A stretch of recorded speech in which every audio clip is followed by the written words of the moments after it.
Yo, what is up guys, Ghost here, and today we finally have a small bit of news on when we can expect the spring patch for Battlefield 2042, the April patch, the earlier April patch that Stratford, one of the community managers, was last speaking about when they released the March patch. He said we could expect this patch to be in early April, so, you know, what gives? Where is it? It's the 12th of April today when I'm making this video. It's almost Easter and we still haven't heard a peep about it. So somebody over on Twitter asked Drunks, you know, where is the early April update? This is getting really worrisome, and luckily he says it's not long now, we're actually working on the patch notes right now. So hopefully that means, in my mind, they're going to give these patch notes out tomorrow on Wednesday, and if they do, I'll be sure to make a video on that and let you guys know what is going to be coming in these patch notes. I will talk about them in a second, but the reason I think it will be Wednesday is that at least here in Iceland, Thursday and Friday is a national holiday because of Easter, and then the Monday after. So if it isn't the Wednesday, I would expect the patch notes to be dropping sometime after Tuesday next week. And if that is the case, it could well be that the actual patch drops the week after that.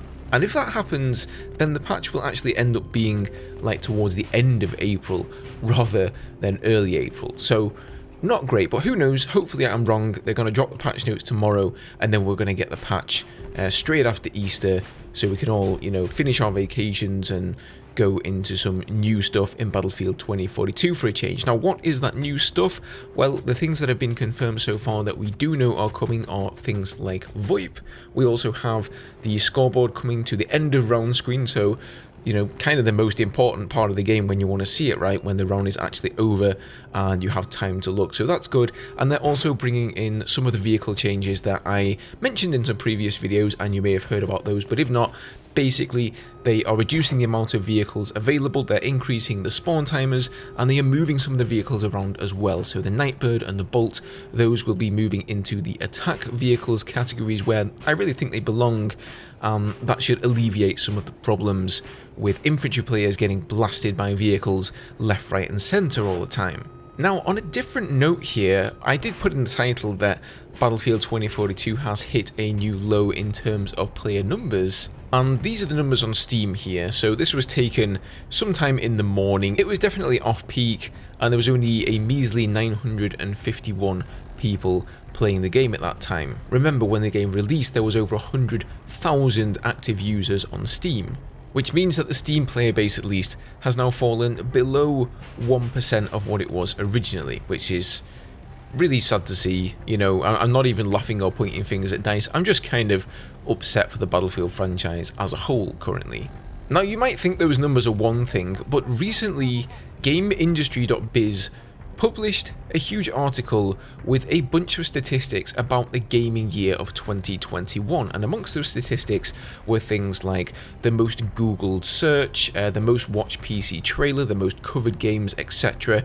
And it would surprise you to see where Battlefield 2042 placed on those charts. So here is the most watched PC and console game trailers list, and as you can see, with almost 22 million views, the Battlefield 2042 reveal was at the very top of that list. Everybody was super hyped for this game, myself included, and in a way I feel almost partly responsible for hyping up the game, encouraging you guys to look forward to the game, because I was looking forward to it as well. You know, this was going to be the first modern Battlefield game in a long time, and that's kind of my bread and butter. The last game I really enjoyed a lot was Battlefield 4, so I absolutely could not wait, and it looks like a lot of people couldn't either, because, I mean, you can just see from the amount of views here.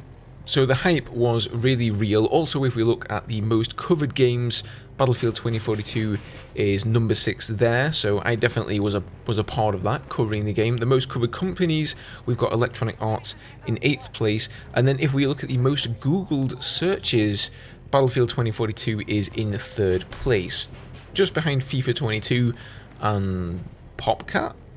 What the hell is Popcat? Should I know what that is? Am I having a boomer moment here? Anyway, let me know in the comments what the hell Popcat is if you know. So you can sort of tell from those numbers that we were riding that hype train hard, super hard. As soon as we saw that Rondazook, you know, we all lost our shit, and we were just sold on the game, I think.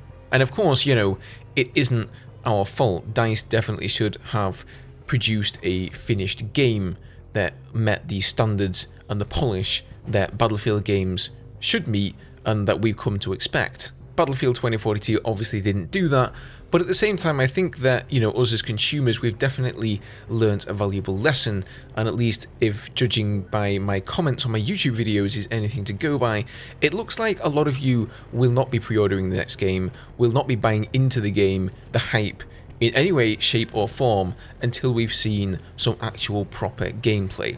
And I agree with that. I criticised the Battlefield 2042 gameplay reveal video because most of the Battlefield trailers are simply action shots. You know, they're sort of choreographed, they're set up scenes and sequences to create these Battlefield moments. You know, remember like the quad bike flying off the top of the skyscraper with the C4 in it and blowing up the helicopter. Yeah, how many times have you seen somebody do that?